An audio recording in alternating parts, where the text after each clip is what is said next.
Vamos ter uma palavra de oração, então. Você pode orar para a gente, Cláudio? Posso, sim. Obrigado, Senhor Deus, por mais esse momento especial de aprender mais sobre a Tua Palavra, Pai.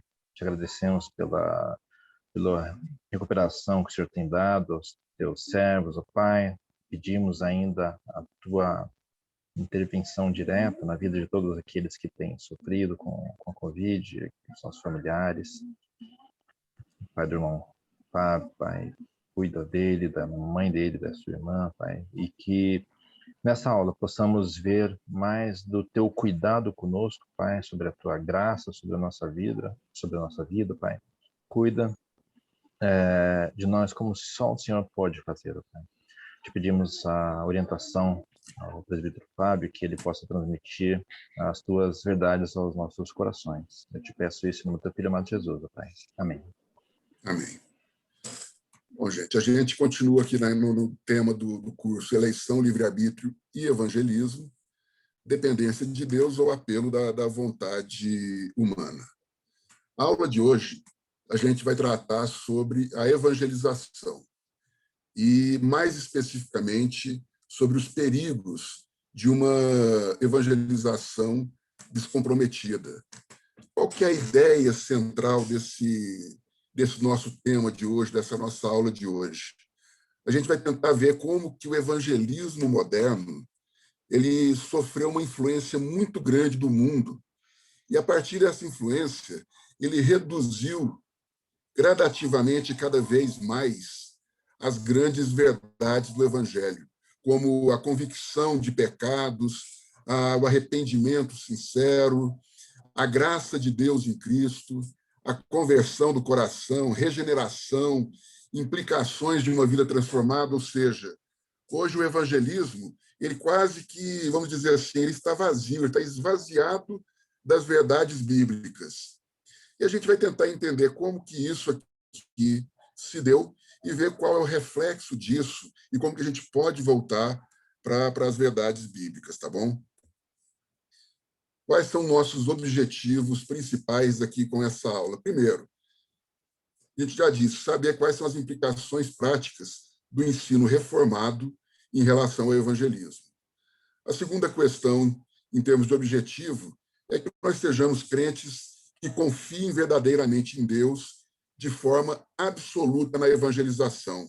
E a gente vai entender o porquê desse objetivo quando a gente começar a verificar que hoje diversas igrejas, diversas pessoas têm inventado subterfúgios para poder evangelizar. E, por fim, buscar a glória de Deus sempre em primeiro lugar, mesmo na evangelização. Algumas sugestões de leituras para vocês é esse livro, O Evangelho da Graça, do James Montgomery Boyce, onde ele vai estar tratando, que é o subtema aí do título dele, a aventura de restaurar a vitalidade da igreja com as doutrinas bíblicas que abalaram o mundo. E esse outro livro ele já foi sugerido em aulas anteriores, continua a sugestão para vocês comprarem, vale muito a pena, Evangelização e a Soberania de Deus. Se Deus é soberano na salvação, por que evangelizar? Do Packer. Então, são nossas duas sugestões hoje de leitura para vocês. São dois livros, o do Packer é bem fininho, de fácil leitura, e o do Montgomery, ele já é um pouco mais volumoso, mas de uma leitura muito fácil, muito tranquila, e que ela uma página vai puxando a outra. Então, a gente faz uma leitura muito rápida desse livro. Diretamente ao tema lá, os perigos de uma evangelização descomprometida. Elcio, você pode ler esse texto para a gente? De 1 Coríntios 2, de 1 a 5?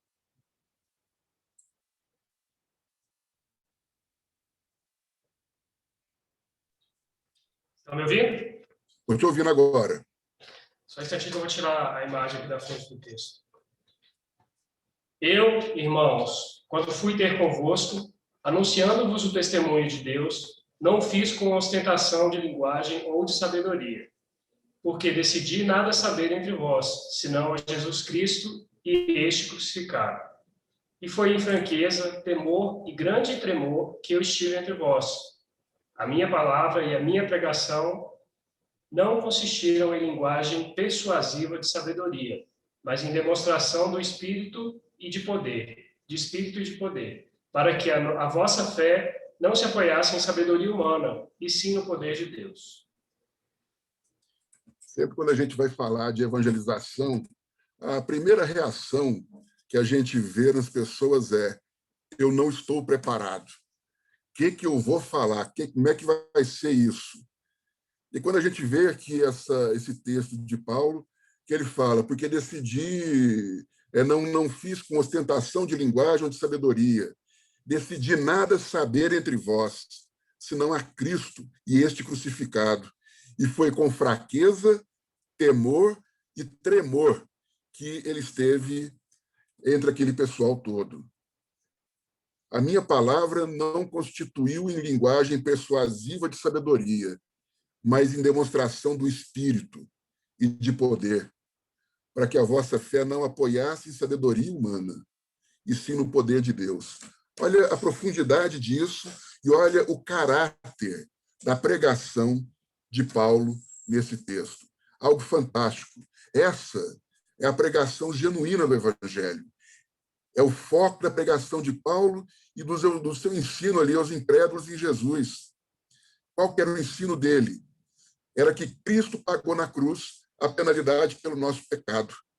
E ele jamais se desviava desse tema, dessa centralidade desse assunto, com artifícios, com sabedoria humana, que muitas vezes mais vem para a glória pessoal de quem está falando, de quem está pregando, do que propriamente para a glória de Deus.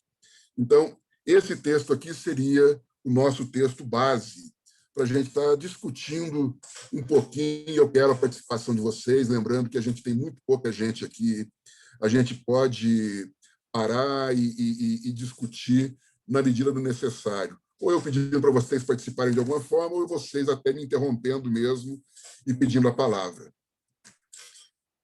Nós chegamos num ponto do curso aqui, e o Weber lembrou isso muito bem na aula passada, porque nas 4 primeiras aulas foi assim, muita teologia, muita teoria, muito aprendizado do que nós cremos como presbiterianos reformados e aquilo que outras igrejas entendem, principalmente a respeito da soberania de Deus e da responsabilidade humana, trazendo como o ponto de ligação entre todos os entendimentos o livre-arbítrio.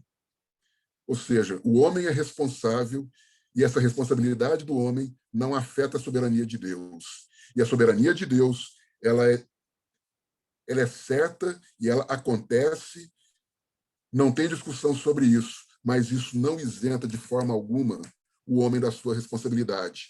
E a partir dessa aula, a gente entra com alguns aspectos mais práticos a respeito do nosso tema.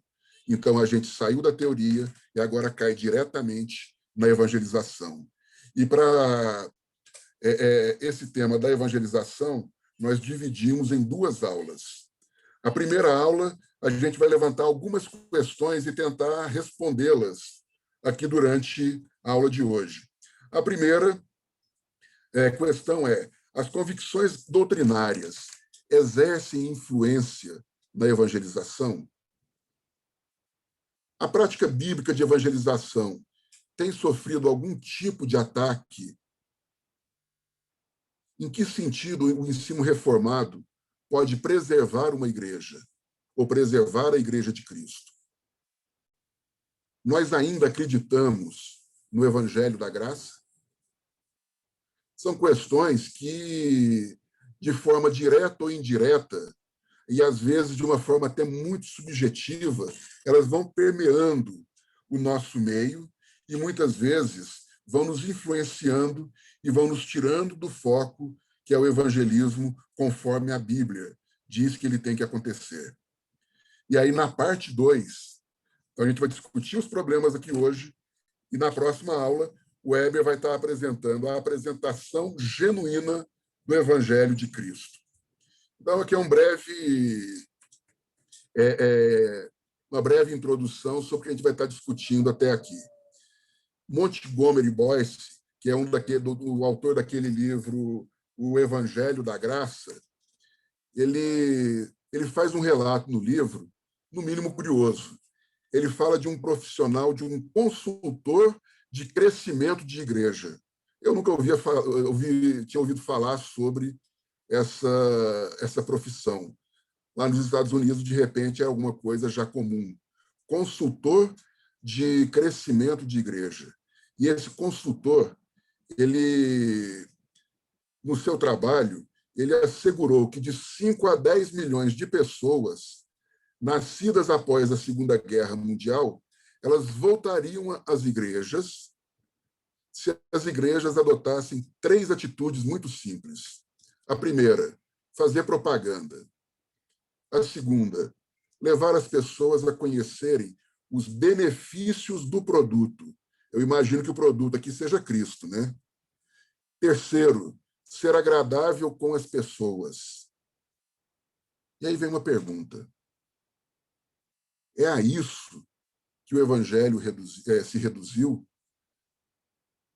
Será que o Evangelho foi tão diminuído com a ideia de que as igrejas têm que crescer, com a ideia de resultado, que ele se reduziu a uma mera estratégia de marketing para trazer as pessoas? O que vocês acham sobre isso? Eu queria ouvi-los.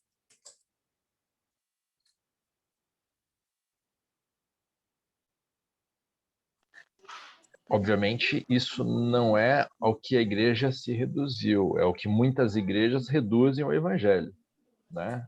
Pensam nele como um produto, estratégias para crescer a igreja, pensam como um negócio, e não como o contexto e o caminho para a salvação, né? A salvação não é falar o que é agradável aos ouvidos das pessoas.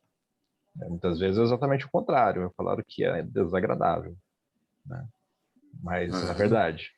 Mas é o que a gente vê em muitos lugares, essa estratégia de marketing para, às vezes até com boa intenção, só que mal direcionada. Tá. Mais alguém? Fábio, a gente vê que a influência do mundo, né? Quem está percebendo o que está acontecendo na igreja hoje é um reflexo natural do que está acontecendo no mundo hoje.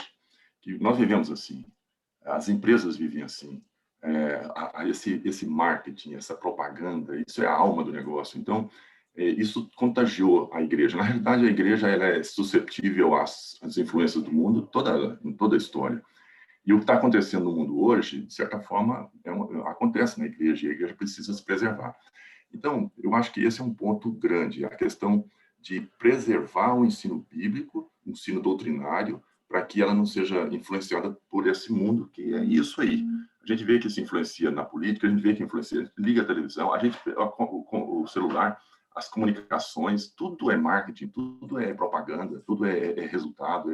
Então, realmente, a gente vê que a igreja acaba sendo influenciada por isso e, de certa forma, isso compromete com o evangelho genuíno, né? Com a profundidade. Eu acho que é esse ponto que a gente precisa parar para refletir o quanto isso nos afeta. E afeta todo mundo, afeta todas as igrejas, a nossa própria também pode ser atingida, mas a preservação disso aí, o cuidado que nós temos que ter, realmente é firmar nesse evangelho que independe de época e de... Né?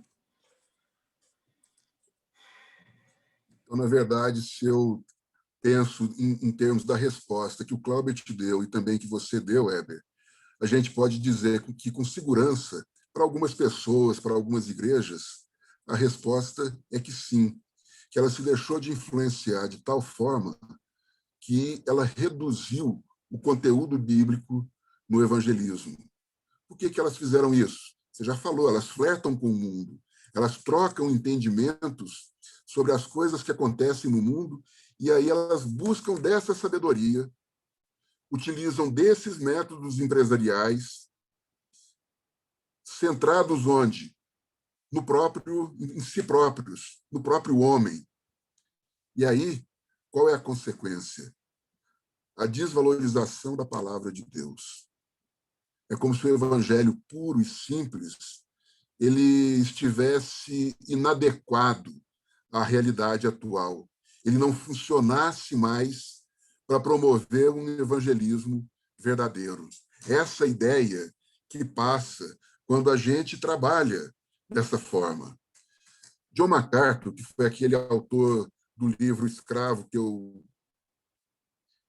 falei com vocês na semana passada, em outro livro dele, Sociedade Sem Pecado, ele diz o que está aí transcrito. Você pode ler para a gente? A Fernanda está aí, Elcio? Estou sim. Sim, Você pode ler para a gente? Vou ler. Afaste a realidade do pecado e você eliminará a possibilidade de arrependimento.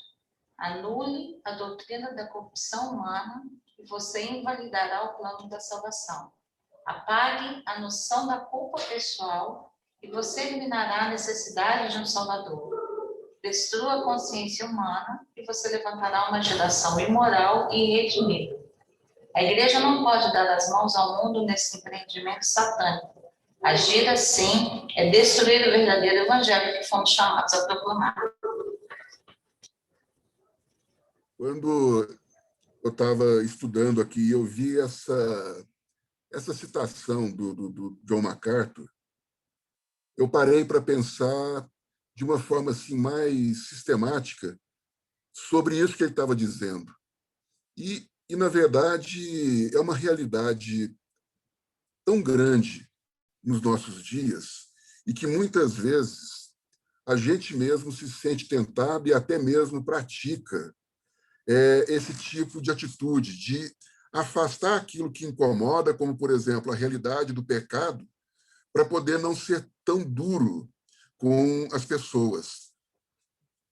Anular a doutrina da corrupção humana, porque, puxa vida, como é que eu vou dizer para as pessoas que a humanidade está corrompida? Então, na verdade, eu tenho essas situações todas aqui que fazem parte do nosso cotidiano, fazem parte da nossa vida e que permeiam até a realidade das nossas próprias vidas, da nossa própria igreja. Eu não sei se vocês concordam com isso. Se alguém quiser acrescentar alguma coisa ou discordar de algum ponto, fica à vontade, tá? Eu acho, Fábio,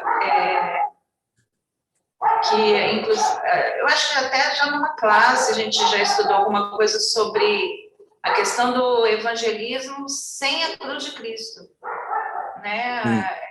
Sem o sacrifício mesmo, né? Se afastar da cruz de Cristo e só querer proclamar aquilo que tem uma impressão de que atrai mais, né? Isso. Eu mesmo já dei aula a respeito de evangelismo na escola dominical em tempos passados aí, tratando exatamente disso, de um evangelismo que tem o nome de evangelismo, né? Mas Cristo está muito distante de ser o ponto focal. Fábio, Oi. uma coisa que nós vivemos hoje, e isso a gente vê assim, muito fortemente, né? Essas palavras assim, mais duras, essas verdades bíblicas com relação ao pecado, à corrupção, e todos esses pontos que foram citados aqui no caso do MacArthur, muitas vezes é pesado. E existem muitas estratégias, muitas igrejas, muita influência que, por um desejo até, pode até ser um desejo interessante, eles querem atrair pessoas, querem congregar com as pessoas, mas estamos vivendo uma época com uma dificuldade grande. Nós estamos falando do nosso meio, falando da igreja, de irmãos, de outras igrejas também, mas um conjunto do povo evangélico. Muitas vezes, aquela frase de que o importa é o amor, essa frase ela é muito bonita e ela é importante realmente, porque nós sabemos disso, nós conhecemos toda essa verdade, a questão do amor de Deus e quanto esse amor é grande. Mas tem havido uma incompreensão, muitas vezes, no mundo, porque quando fala esse aspecto da justiça de Deus, da questão do pecado e da nossa separação, e aí ele se volta para um lado do amor, da comunhão, a igreja precisa ser comunhão, a igreja precisa ser amor, e só vai por esse lado, e minimiza o lado da doutrina, Tem acontecido isso, a igreja tem crescido e vivido com esse pensamento. E tem atraído muita gente, e tem atraído as pessoas, e tem vivido um convívio, uma harmonia, um apoiando o outro. Mas isso tem uma consequência, né, ruim. Então, isso é importante a gente conhecer a verdade como um todo, porque Deus, de fato, é amor. De fato, a igreja precisa ter comunhão. Os irmãos precisam viver em união e harmonia, um apoiar o outro. Realmente, essa questão do amor, da comunhão, é muito importante. Mas nós não podemos negligenciar Deus e quem Ele é e as consequências do pecado que tudo nos atinge. Mas muitas igrejas se firmaram nesse pilar da questão da comunhão, do amor, e hoje o amor venceu. Essa frase é muito comum. O amor venceu, e aquela ideia do Deus que é o Deus que exige o Deus. Aí, a questão da ira de Deus é um assunto difícil para alguns aceitarem, mas nós vemos na nossa igreja isso sendo estudado de forma bem saudável. Acho que a questão doutrinária tem efeitos. Alguém pode pensar, qual a consequência disso? Tem consequência, sim. E, na verdade, né, Heber, mais do que essa questão só que Deus é amor e vai estar cuidando da gente e uma série de coisas, tem uma outra frase, uma outra expressão que hoje ela é fortíssima. O importante é ser feliz. E a busca por essa felicidade, em detrimento de qualquer outra coisa, é a principal motivação humana. É aquele pensamento hedonista. E as pessoas, de uma forma geral, têm buscado essa felicidade a qualquer custo. Quando a gente para assim, para analisar, para pensar um pouco, e começar como você bem disse, a avaliar as pregações das igrejas evangélicas, de muitas igrejas evangélicas de hoje, outras nem tanto, elas estão voltadas exatamente para isso também. São pregações voltadas para a pessoa se sentir feliz, estar contente, estar satisfeita. São pregações de uma exaltação de uma boa vida como sendo um alvo cristão válido, materialismo entrando nas igrejas, e tudo isso em detrimento da pregação do Evangelho, que exponha a nossa situação, a situação do homem como escravo do pecado, e a salvação de Cristo, que leva homens a seguir a Cristo como seu único Senhor e Salvador. E a igreja ela vai sofrendo essas coisas. Quantas vezes na nossa própria igreja eu já não ouvi falar, nossa, mas o culto ele podia ter assim, ser mais animado, ele podia ter um teatro, podia ser assim, ser assado, que é uma influência que a gente vê nas outras igrejas. Muitas igrejas elas atraem as pessoas com entretenimentos. Eu lembro que, há um tempo atrás, eu fui em uma igreja, em outra cidade aqui, de uns parentes da Cristiane, e cheguei lá, tinha um palco montado. Nesse palco, tinham aqueles tecidos que descem do teto e um punhado de gente pendurado ali, fazendo os movimentos lá de acrobacia naqueles tecidos. E embaixo, um grupo de dança. E o louvor correndo solto. E quando termina, que vem a pregação, esse jogo de cena ele não para, ele continua, há um entretenimento todo.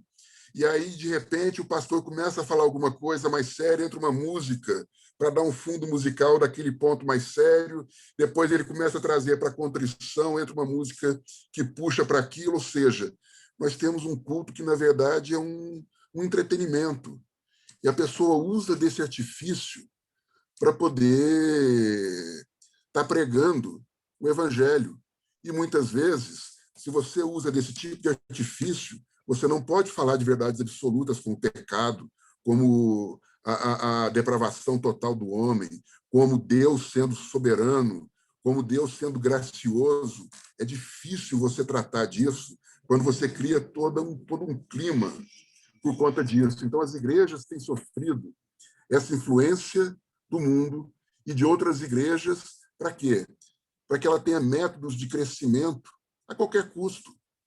Às vezes a gente vê abordagens bizarras do evangelho, do tipo, você é filho do rei, você não pode ter nada menos do que o melhor.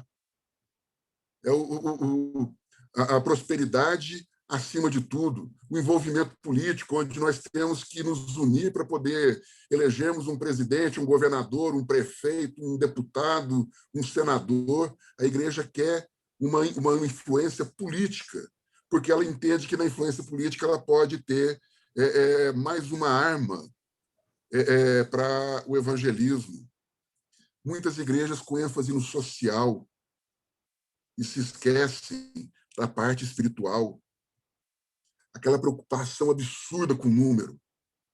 Eu preciso ter resultados, eu preciso provar que o meu trabalho está sendo feito, bem feito. Aquela busca de resultados imediatos, aquele planejamento de resultados de médio e longo prazo, uma ênfase publicitária em cima da denominação, em cima da pessoa, em cima do ministro lá da igreja, do pastor, hoje tem até apóstolo já. Então, na verdade, existe toda uma peça publicitária em cima disso. Para quê? Para dizer que estão evangelizando. E aí vem Paulo e fala: rogo-vos, pois, irmãos, pelas misericórdias de Deus, que apresenteis o vosso corpo por sacrifício vivo, santo e agradável a Deus, que é o vosso culto racional. E não vos conformeis com este século, mas transformai-vos pela renovação da vossa mente, para que experimenteis qual seja a boa, agradável e perfeita vontade de Deus. O que ele está dizendo aqui? Nós não devemos nos conformar com este século. O que esse século nos apresenta? Ele vai apresentar uma ideia de cosmos, o secularismo, onde o cosmos é tudo que existe, onde as ideias humanistas vão colocar o homem como centro e vão elevá-lo quase que a uma posição de Deus. A gente tem aquela questão do relativismo, que tudo pode de acordo com o ponto de vista, o ângulo que está sendo observado, a justificativa para aquilo que está acontecendo. E o que acontece quando a gente entra nesse mundo relativista? A gente é jogado num pântano moral. Por quê? Porque se tudo é relativo, aquilo que, para mim, é muito bom, pode ser terrível.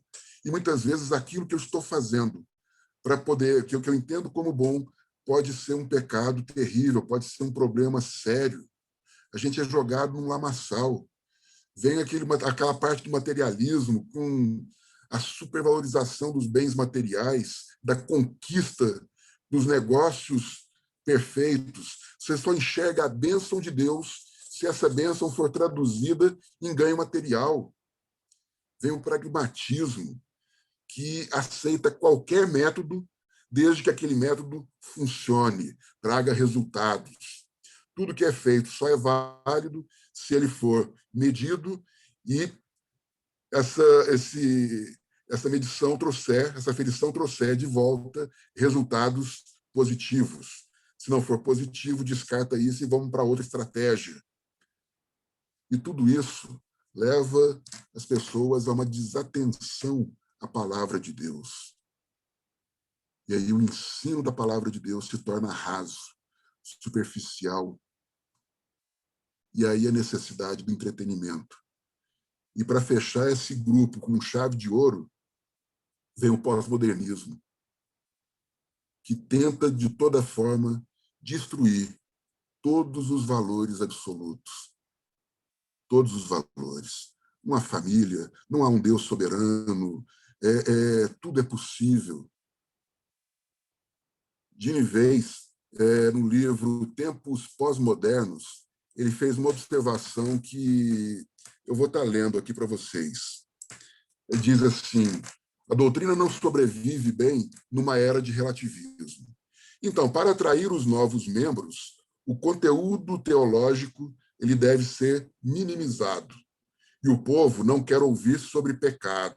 Assim, a igreja deve cultivar uma atmosfera de tolerância moral.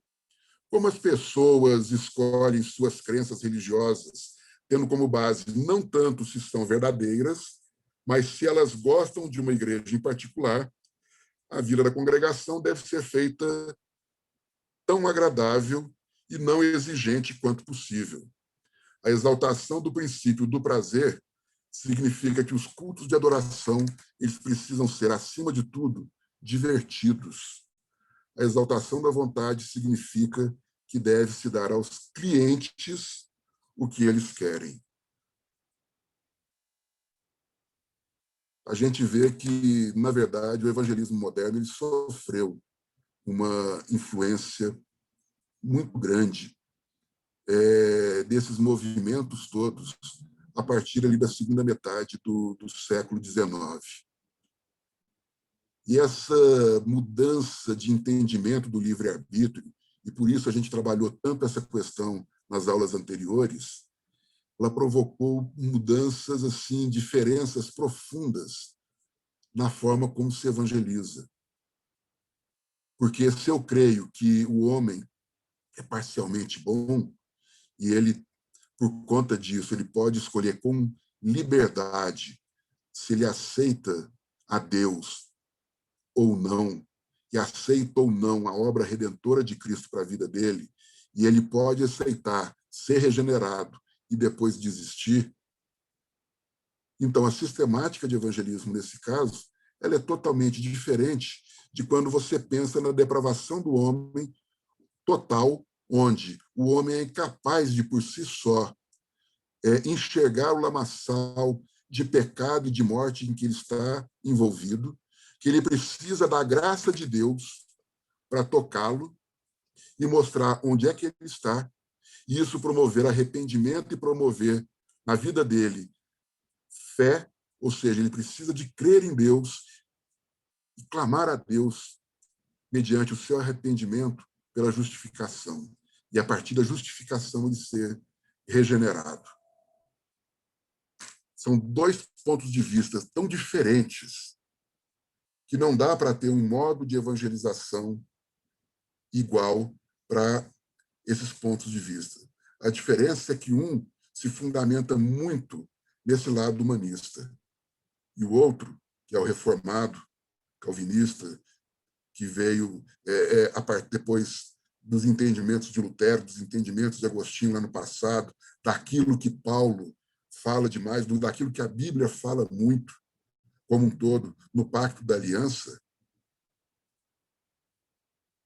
é essa, a da depravação humana, a da eleição incondicional. Nesse caso, quando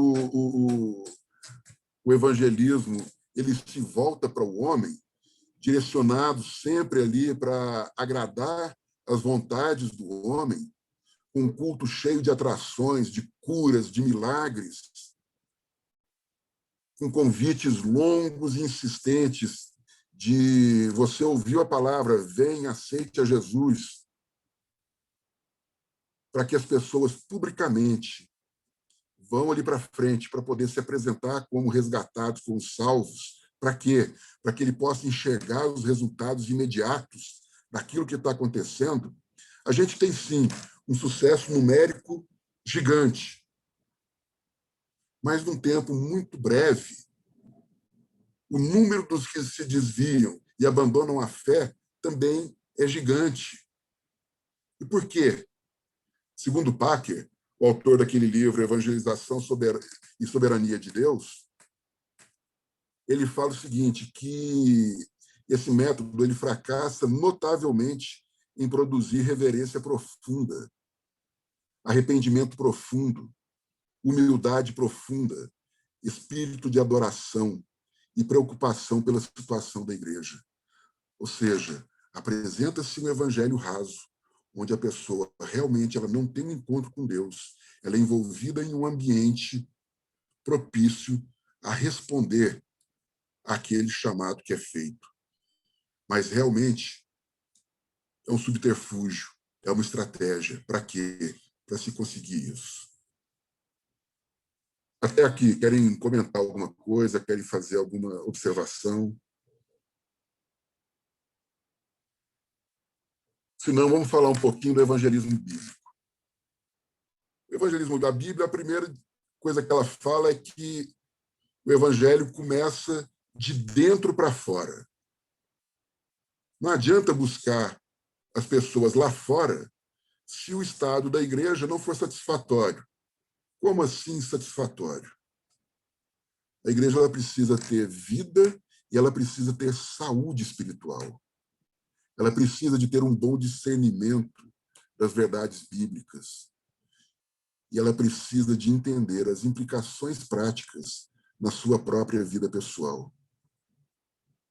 Alguém pode abrir para mim 1 Coríntios 6, 19 e 20? Abre para mim. A Sânia está aí, Alessandro?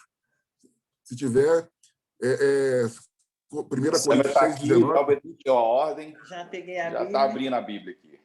E Mateus, você pode ler para a gente Romanos 12, de 1 a 2? Sim. Então vamos lá. Qual que é o livro que a Sânia vai ler? 1 Coríntios 6, 19 e 20.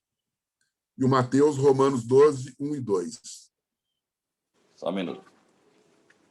1 Coríntios 6, 19 e 20.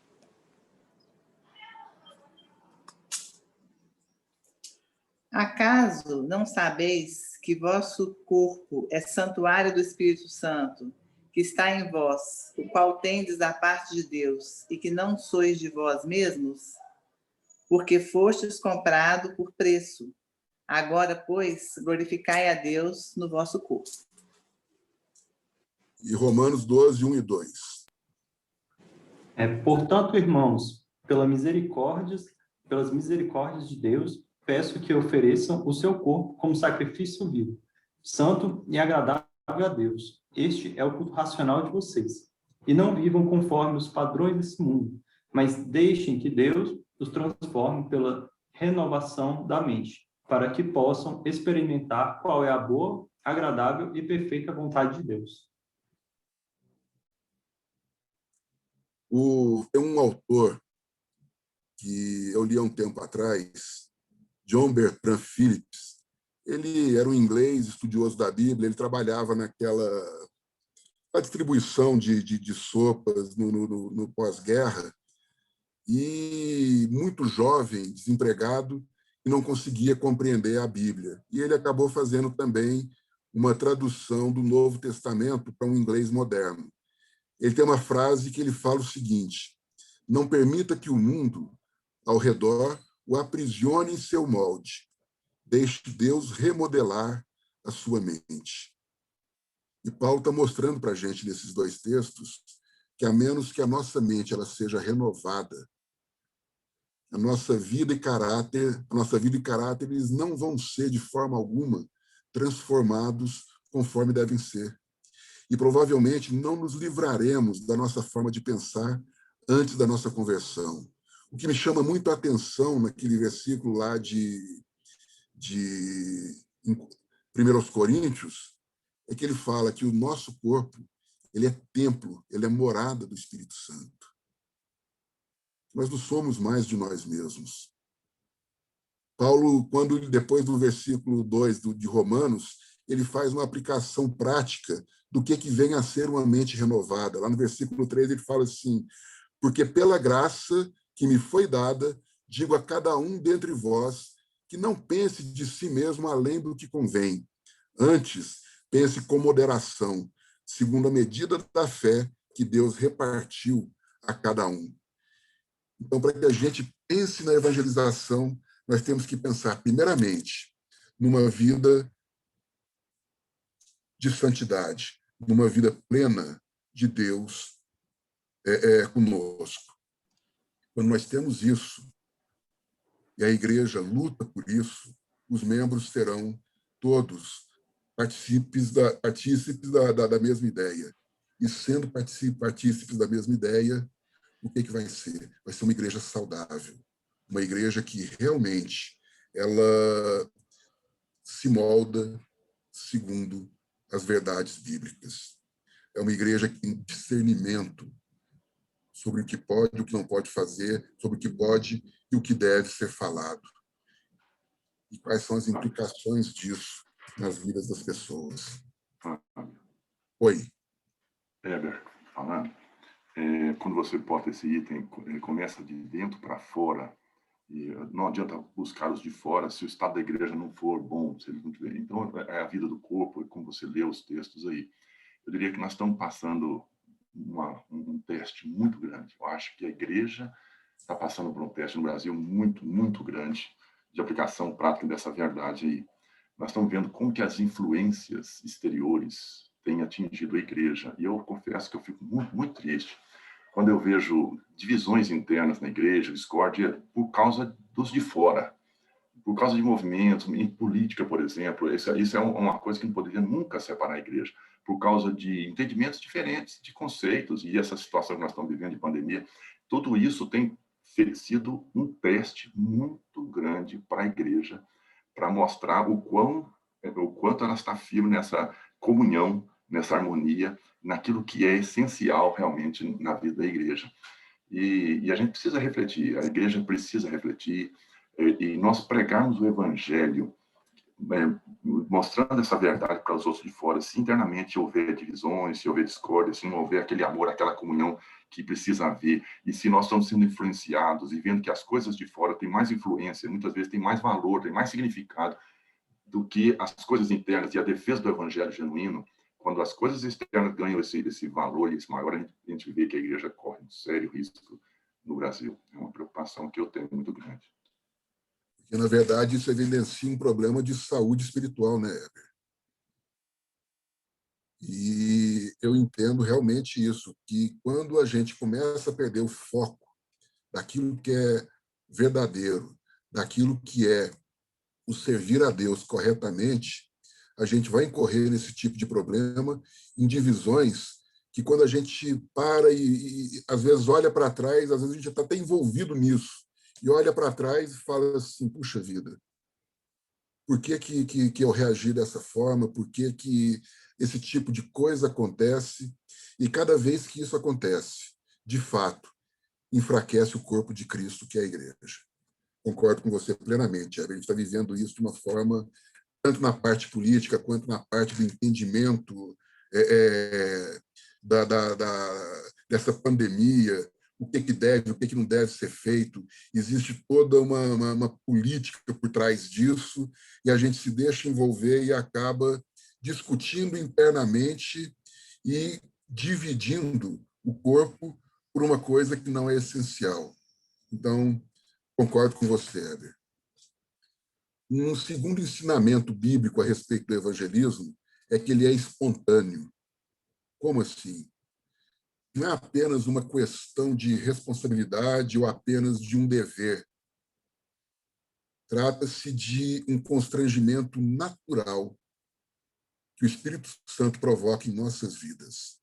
Eu lembro que, muitos anos atrás, quando eu e o Heber trabalhávamos com o Conselho de Evangelismo Urbano, uma coisa que a gente discutia muito internamente e tentava levar para a igreja é que o evangelismo não é uma obra solta da igreja, não é um ministério solto da igreja, mas é um estilo de vida de cada membro da igreja. O membro da igreja ele tem que ter um estilo de vida que naturalmente flua para a evangelização. Por quê? Porque isso é demonstração de amor ao próximo. Isso é demonstração de respeito às ordens de Deus. Isso é demonstração de que eu estou sendo morada, templo do Espírito Santo, e que ele me conduz conforme lhe agrada. E essa condução dele me leva a ter sempre resultados bons, perfeitos e agradáveis na minha vida. Então, o outro ensinamento bíblico a respeito do evangelismo é isso, que ele é espontâneo. Lá em Atos 4, 18 a 20, eu vou ler porque nosso tempo já está ficando curto. Chamando-os, ordenaram-lhes que absolutamente não falassem nem ensinassem em nome de Jesus. Isso aqui é Pedro e João no Sinédrio, tá? Mas Pedro e João lhes responderam: julgai se é justo diante de Deus ouvir-vos antes a vós do que a Deus. Pois nós não podemos deixar de falar das coisas que vimos e ouvimos. ênfase para esse versículo 20. Nós não podemos deixar de falar das coisas que vimos e ouvimos. Eles não podiam deixar de falar de Deus. Eles não podiam deixar de obedecer o ide de Jesus. Sabem por quê? Porque eles estavam sob o comando do Espírito Santo de Deus. E o que o Espírito Santo de Deus vai fazer na vida deles? Está lá no livro de Atos mesmo, no Atos 1:8. Recebereis poder ao descer sobre vós o Espírito Santo, e sereis minhas testemunhas, tanto em Jerusalém como em toda a Judéia e Samaria, e até os confins da terra. Então, aquela questão que surge sempre quando a gente vai fazer um MV, será que eu estou preparado para evangelizar? Que dá aquele medo, que dá aquela ansiedade. E quando a pessoa sai para evangelizar, e ela começa a conversar com a pessoa e começa a mostrar as maravilhas de Deus na vida dela, e as pessoas começam a se interessar e começam a querer entregar as suas vidas diante do altar de Deus, isso é obra humana? É claro que não. É a atuação expressa do Espírito Santo na vida daquelas pessoas, nas nossas vidas. Para quê? Para que nós sejamos testemunhas da obra redentora de Cristo, do amor absoluto que nos resgata do estado de depravação total para a maravilhosa luz dele. Então, o evangelismo bíblico, ele é espontâneo. Ele é espontâneo por quê? Porque o Espírito Santo de Deus nos move a testemunhar daquilo que foi muito caro, que foi muito bom para as nossas vidas. E o Espírito Santo de Deus nos move em direção a amar, sem qualquer interesse, aquele que está próximo da gente. Então, o evangelismo bíblico, ele também é espontâneo. E, por fim, qual é a motivação que nos leva a evangelizar? Uma coisa a gente pode dizer pelos textos que nós já lemos, que na Bíblia, a Bíblia ela tende a minimizar a nossa promoção pessoal e a buscar sempre a glória de Deus. Motivados por quê? Por um amor de Deus, primeiramente, recebido por mim e que me impulsiona a amar o meu próximo. Segundo aos Coríntios 5, 14 a 17, diz assim: pois o amor de Cristo nos constrange, julgando nós isto. Um morreu por todos, logo, todos morreram. Ele morreu por todos para que os que vivem não vivam para si mesmos, mas para aquele que por eles morreu e ressuscitou. Assim que nós, daqui por diante, a ninguém conhecemos segundo a carne. E se antes conhecemos Cristo segundo a carne, já agora não o conhecemos desta forma. E assim, se alguém está em Cristo, é nova criatura. As coisas antigas já passaram, eis que se fizeram novas. Essa é uma vida regenerada.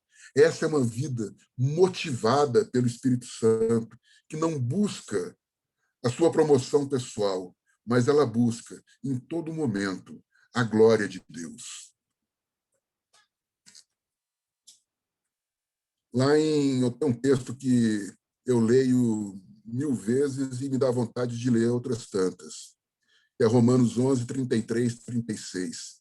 Ó a profundidade da riqueza, tanto da sabedoria como do conhecimento de Deus. Quão insondáveis são os seus juízos e quão inescrutáveis os seus caminhos. Quem, pois, conheceu a mente do Senhor? Ou quem foi o seu conselheiro? Ou quem primeiro deu a ele para que ele lhe venha a ser restituído? Porque dele, e por meio dele, e para ele, são todas as coisas. A ele, pois, a glória eternamente. Amém. Quanto mais a gente se aprofunda na compreensão da dimensão de Cristo, do amor de Cristo, maior é a nossa motivação para que a gente possa fazer conhecida a suprema riqueza da graça de Cristo em bondade. Quando vemos assim com mais clareza a nossa condição inicial de pecado, a nossa depravação total diante da ira santa e da justiça de Deus, a gente não tem como não valorizar muito mais essa libertação que recebemos em Cristo. Então, o terceiro ponto, que é a motivação, eu digo, essa é a nossa maior motivação. A gente caminhando para o fim, eu queria só falar a respeito da pregação evangelística calvinista. Em que ela consiste, e até pegando aqui o subtítulo do livro Evangelização e a Soberania de Deus, do Packer, que é esse aqui que eu já tinha mostrado para vocês antes, ele faz uma provocação como subtítulo: se Deus é soberano na salvação, por que evangelizar? E acrescento: por que evangelizar se a eleição é incondicional? Hoje, com esse reforço do entendimento do livre-arbítrio do homem, como homem sendo bom e tendo a capacidade de escolher perfeitamente entre o bem e o mal, essas perguntas elas fazem muito sentido. Mas a gente tem que lembrar que a pregação de Paulo e dos apóstolos, que foi extremamente eficaz, ela foi aquela pregação que foi sintetizada depois, muito depois, pelos reformadores. A pregação de Calvino trouxe milhares de conversões de corações que estavam inundados em trevas para Cristo. Os puritanos, lá no século XVII, com o reavivamento da Inglaterra, País de Gales, Escócia, Estados Unidos. Já no século XIX, os movimentos de evangelismo de Spurgeon, ou seja, milhares de corações se voltando para Deus. Por quê? Porque ouviram a palavra verdadeira. Só por esse motivo. O evangelho ele é anunciado tal qual o conselho de Deus deve ser anunciado. Ou seja, nós precisamos entender a responsabilidade humana, ela tem que ser anunciada, mas nós não podemos diminuir a soberania de Deus.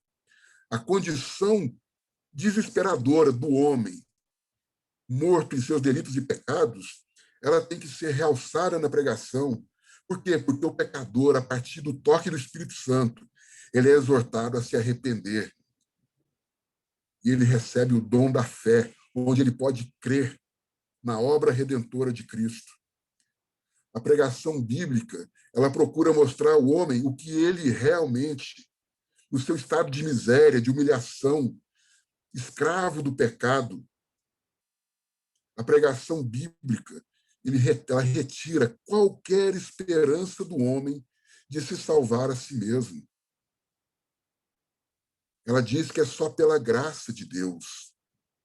E os méritos são os méritos de Cristo, operados pela soberania de Deus.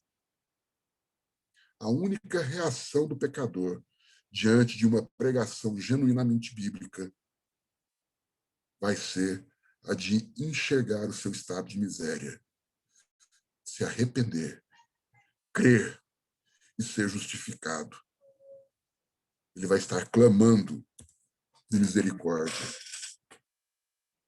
Muitas igrejas trabalham com a questão do apelo, de faz-se a pregação e, em seguida, faz um apelo, e, na verdade, quando eles estão fazendo esse apelo, eles estão, muitas vezes, usando de subterfúgios psicológicos, sociológicos, que vão sendo manipulados, a gente acha que a gente pode falar isso mesmo, manipulados de uma forma bem hábil, que leva a pessoa a tomar uma decisão. Mas isso é uma tentativa presunçosa de pregar o evangelho além daquilo que a Bíblia apresenta. São pressões impostas sobre as pessoas. Elas, muitas vezes, podem produzir na pessoa um sentimento de culpa, de arrependimento, de querer aquilo, mas não são efetivamente regeneradas, porque não compreenderam exatamente o que está acontecendo. E uma decisão sem compromisso, sem entendimento, ela muitas vezes pode levar ao esfriamento espiritual daquela pessoa no momento seguinte e ter os seus corações endurecidos para a pregação do Evangelho. Então, a gente tem que ter muito cuidado na forma de abordagem. Foi a primeira questão lá que a gente falou. A Bíblia, ela é suficiente. As verdades bíblicas são suficientes para que a pessoa tome conhecimento do seu estado de miséria, se arrependa, creia e seja justificada e regenerada. Eu creio que sim. Eu creio que estratégias, elas podem até existir, mas elas têm que existir sempre dentro do mais estrito entendimento bíblico a respeito da obra redentora de Cristo. Ela não pode superar, ela não pode forçar. A gente não pode dar aquela forcinha para Deus porque a gente acha que aquela verdade vai bater errado, não vai dar certo daquela forma. É necessário, sim, exortar o pecador ao encontro com Cristo. É necessário, sim, mostrar para ele que essa decisão ela é urgente. Mas temos que fazer isso conforme a Bíblia nos apresenta. Até aqui, gente, alguma coisa que vocês queiram falar para a gente partir para a conclusão? A palavra está franqueada. Eu queria falar rapidinho, tá, antes de partir para a conclusão, porque domingo que vem nós devemos abordar um pouco mais em detalhe, então, a questão da evangelização, da forma como a Bíblia nos ensina e alguns pontos que continuamos nesse mesmo tema aqui, já abordando um pouco mais esse princípio. E na outra lição, a 7ª lição, aí sim nós vamos voltar novamente e começar a discutir implicações práticas desses conceitos da soberania de Deus e como que nós pregamos o Evangelho, como nós apresentamos o Evangelho dentro desse conceito, doutrinário versus prático, os dois ali juntos, e qual a implicação disso na nossa ação, na nossa atitude. Eu acho que é muito interessante essa discussão que nós vamos ter na 7ª lição, de pregar o Evangelho com sinceridade, o quão há de sinceridade na nossa pregação, quando nós cremos na eleição de Deus sobre todas as coisas. Qual a sinceridade do nosso coração quando levamos o Evangelho? Esse ponto nós vamos discutir mais, mas são assuntos interessantes que vão ser abordados nas próximas 2 lições. E é interessante, Heber, que essas implicações práticas no evangelismo, elas vão falar muito da visão bíblica da soberania de Deus, vão aprofundar a nossa admiração pelo caráter divino, exaltar a graça de Deus, desejar conhecer a palavra dele, alicerçar a nossa vida na verdadeira religião, produzir um espírito de terna resignação, evocando um cântico de louvor, tendo segurança do triunfo final do bem sobre o mal, oferecendo assim um lugar de descanso para o nosso coração. E mais do que isso, a busca pela santificação, aumentando assim o nosso temor, o nosso fervor diante de Deus. É interessante a gente ver que o evangelismo bíblico ele não se limita à salvação de pecadores, mas ele tem um objetivo principal, que é o louvor da glória de Deus. É um evangelismo que está longe de ser humanista, não admite de nenhuma forma cogitar qualquer parcela da glória da redenção ao homem. Toda glória a Deus. Esse é o evangelismo que, no aspecto prático, vai ser abordado nas próximas 2 aulas.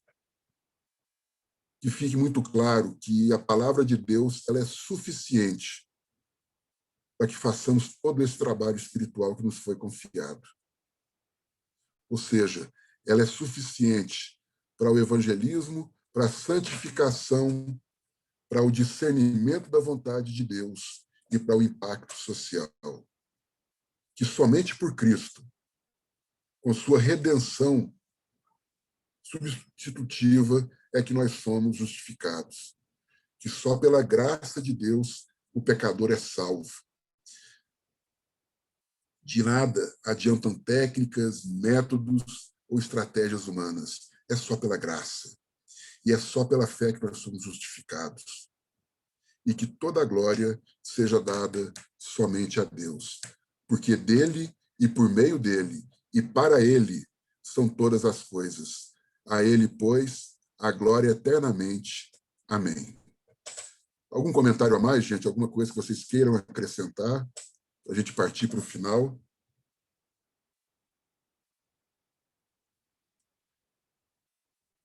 Se não, eu vou pedir para vocês, se possível, fazerem uma avaliação da aula. Está aqui o QR Code e também o link, se quiserem acessar por ali.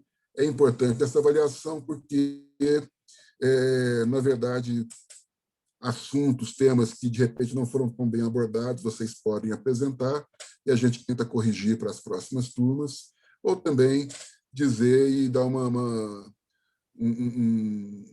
incentivo no sentido de que alguma coisa da aula foi boa e foi interessante. Eu agradeço a todos pela participação e eu quero encerrar com uma oração. Nós te louvamos, Senhor, pela vida, pelo teu amor, nós te louvamos por esse dia, ó Pai. Pedimos que o Senhor esteja com a nossa igreja, Deus, fazendo-a se conscientizar da tua palavra, das tuas verdades, cada vez mais. Que ela possa perseguir cada vez mais o estilo de vida que leva naturalmente ao evangelismo. Muito obrigado, Deus, porque o Senhor tem sido conosco dia após dia. Continue nos abençoando no dia de hoje. É o nosso pedido, no nome santo de Jesus. Amém. Amém, gente? Amém. Amém. Amém. Bom domingo para vocês. Bom domingo, pessoal. Bom domingo. Bom dia para vocês também. Um abraço, tchau, gente.